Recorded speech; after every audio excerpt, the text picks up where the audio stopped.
आपने एक SIM card खरीदा और फिर अचानक से आपको मिलने लगे unlimited voice calls, unlimited messages और gigabytes of high speed internet, वो भी फ्री। आज ये सुनने में आम बात लगती है, लेकिन 2016 में ये किसी रेवोल्यूशन से कम नहीं था। ये वो दौर था जब पूरे महीने के लिए सिर्फ 1 या 2 गीगाबाइट डेटा मिलता था और लोग हर मेगाबाइट सोच समझकर यूज करते थे। फिर मार्केट में आया Reliance Jio, free voice calls, unlimited messages और बहुत ही सस्ते डेटा प्लान्स के साथ। लाखों लोग स्टोर्स के बाहर लाइन में खड़े हो गए। कई जगह घंटों तक क्यूज लगी रहीं। जो लोग सालों से एक ही मोबाइल ऑपरेटर यूज कर रहे थे, उन्होंने भी ओवरनाइट सिम स्विच करना शुरू कर दिया। पूरा टेलीकॉम इंडस्ट्री शॉक में आ गया और जिस कंपनी पर इसका सबसे ज्यादा प्रेशर पड़ा वो थी भारती एयरटेल। सालों तक एयरटेल इंडिया का टेलीकॉम लीडर था।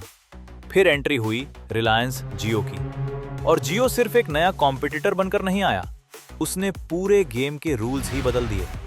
ये सिर्फ एक प्राइस वॉर नहीं थी, ये इंडियन टेलीकॉम इंडस्ट्री की कंप्लीट ट्रांसफॉर्मेशन की स्टोरी थी।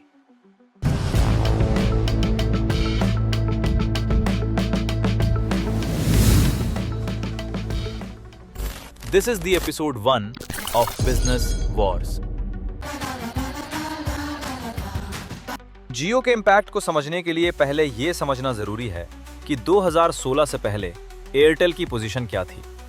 सुनील भारती मित्तल द्वारा शुरू की गई एयरटेल एक छोटे टेलीकॉम बिजनेस से बढ़कर इंडिया के सबसे बड़े मोबाइल नेटवर्क्स में से एक बन चुकी थी।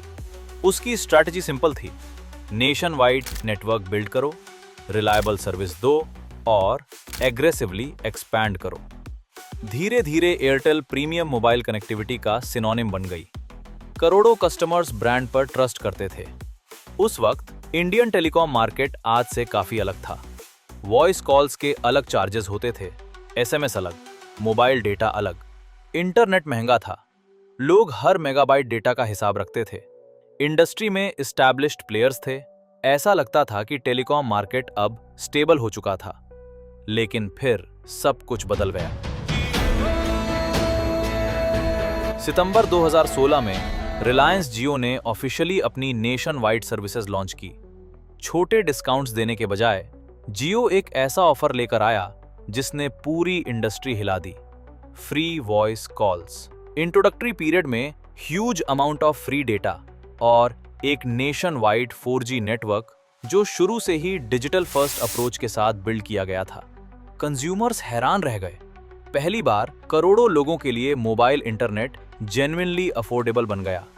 वीडियो स्ट्रीमिंग एक्सपोनेंशियली बढ़ गई, सोशल मीडिया यूसेज एक्सप्लोड हो गया, डिजिटल पेमेंट्स को मोमेंटम मिला।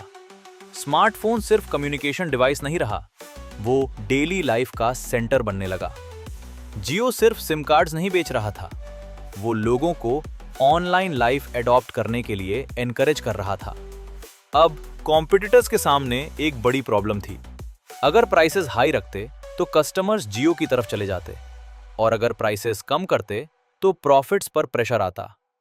पर एक बात तय थी, मार्केट परमानेंटली चेंज हो चुका था।